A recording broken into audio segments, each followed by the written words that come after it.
Turning to the drama on Capitol Hill yesterday after telling Maria Bartiromo he's an innocent man in an exclusive interview on this program earlier this week, Martin Shkreli pleaded the Fifth in a hearing before Congress. He smirked and grinned instead of answering questions from the House Oversight Committee. But just 5 minutes after he got up and left, leaving Congress, he took to Twitter to voice his experience, tweeting, "Hard to accept that these imbeciles represent the people in our government." Joining us now is North Carolina Congressman and member of the House Oversight Committee, Mark Walker. Congressman, good morning.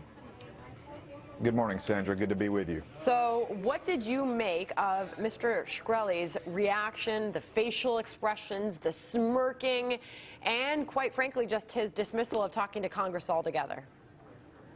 Yeah, it was quite astonishing. I've talked to guys that have been there for 20, 25, 30 years. They had never seen anything like it. Even when the ranking member, Elijah Cummings, was asking him a question, he was turned facing 14 photographers or more, kind of posing for them. It was quite amazing. What does that tell you, Congressman?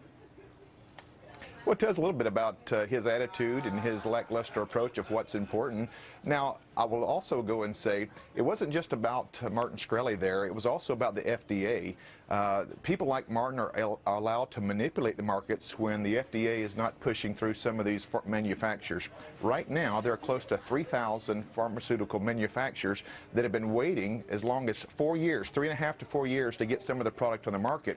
What Mr. Shkreli did was manipulate the market, raising his price of his pills from $13 to $750 a piece. So overall, what was the biggest takeaway from that hearing, in your opinion?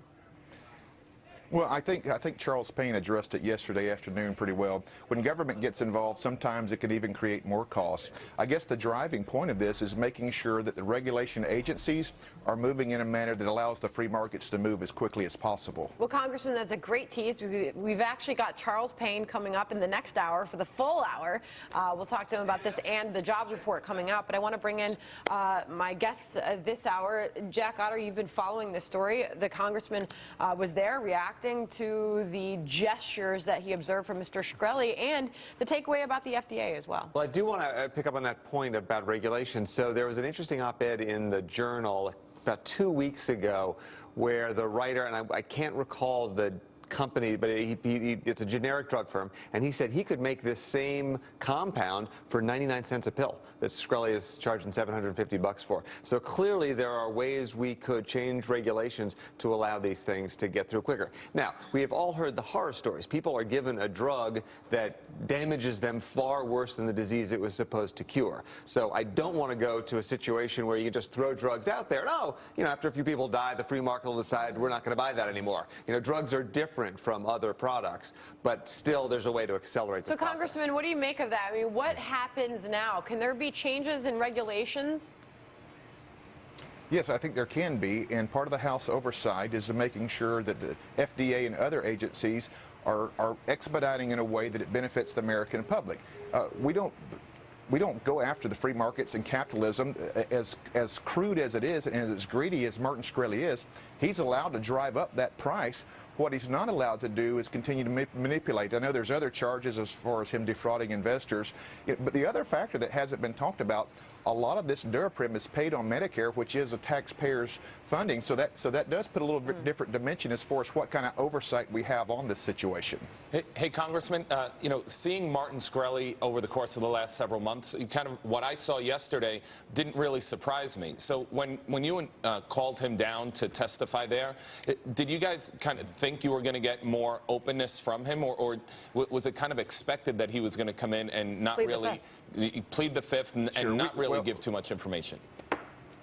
We didn't know at the last minute that he was going to plead the Fifth. This has been a negotiation process going on for 5 months, but he really showed why he's one of the most hated guys in the country. Wow. His mindset, I guess, in the words of the Wu-Tang Clan, cash rules everything around me. Well, you know who doesn't think he's the most hated guy in the country is his lawyer. His lawyer actually thinks he's a bit of a hero. Yeah. What's so disappointing, though, is if you think that, okay, this is the CEO of a pharmaceutical company.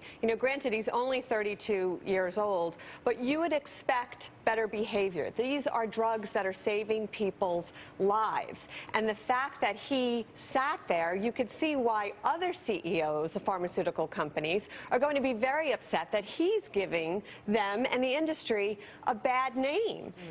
And so to me, that is something that to see someone who has his authority, has his position, and to smirk and sit there and act like that, to me, it's just unacceptable behavior, and you just can't allow that and don't expect that from a CEO. To be clear, Congressman, the only question that he answered before he got up and left was how to correctly pronounce his name, Shkreli. He made that very clear. All right, move this forward for us. Wrap this up, Mark.